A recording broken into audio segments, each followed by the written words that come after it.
नमस्कार दोस्तों, जैसे कि पता है इजराइल और हमास के बीच में युद्ध जो कि बहुत तेज़ी से जारी है। इजराइल और हमास के बीच जो युद्ध हुई उसका कारण क्या है? तो दरअसल बता दूँ, इजराइल और हमास के बीच इसलिए युद्ध हुआ क्योंकि इजरायली जो कि बच्चे लोग उन पर हमास के द्वारा अटैक किया गया था।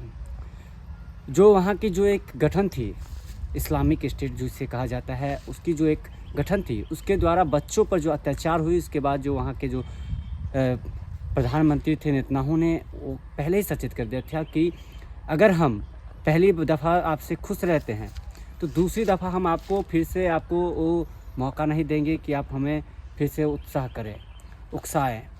तो दरअसल अब जो है मुद्दा अब ऐसी स्थिति पे आ गई है, तो लगभग कम से कम 42 दिन से ऊपर हो चुकी है इस युद्ध को। अब सरकार भी इसे लेकर के कई तरह की प्रतिक्रिया दी है और जो हमास और इजराइल के बीच जो युद्ध थी, जो गाज़ा पट्टी पे जो हॉस्पिटल, कई सारे टैंक, उन सब चीज़ों पर इजरायली सेना के द्वारा अटैक किया गया, जिसमें कई सारे लोग, कई सारे बच्चे की मौतें हुई।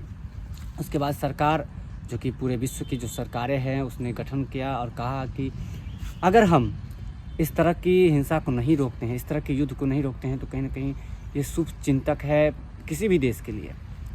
तो मैं कहने का मतलब है कि जब हिंदू मुस्लिम की बात होती है तब देश में एकता दिखाई जाती है, और जब हिंदू मुस्लिम अलग पक्षपात करती है तब आपको एकता नहीं दिखाई देती है। मुस्लिम कंट्री जो कि गाज़ा पट्टी के जो लोग हैं वो मुस्लिम पक्ष के हैं, और यहाँ पे जो है इजरायली है वो ना हिंदू धर्म से है ना मुस्लिम समुदाय से है, वो सिर्फ क्रिश्चियन समुदाय से आते हैं वहाँ के लोग। और यहाँ पे भारतीय लोग उनको क्यों समर्थन कर रहे हैं? तो भारतीय लोग का समर्थन करने का मतलब था कि जैसे हिंदुस्तान में हिंदू धर्म खास करके वो चाहते समानता, एकता, लेकिन मुस्लिम समुदाय जो है वो खास तौर पे वो एकता समुदाय दिखाई नहीं जाती उनसे, वो दिखाते नहीं हैं क्योंकि उनकी पक्षपात में अलग सी होती है।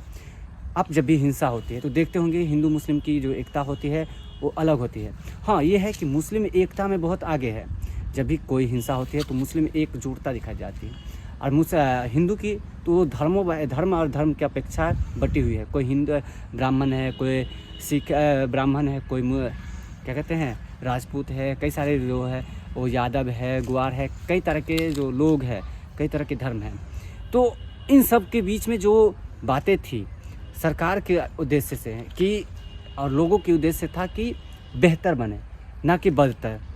और भारतीय लोग इसीलिए समर्थन कर रहे थे कि अगर हम मानवता को एकता दिखाएंगे तभी जा कर के देश और पूरे विश्व में कल्याण हो सकती है।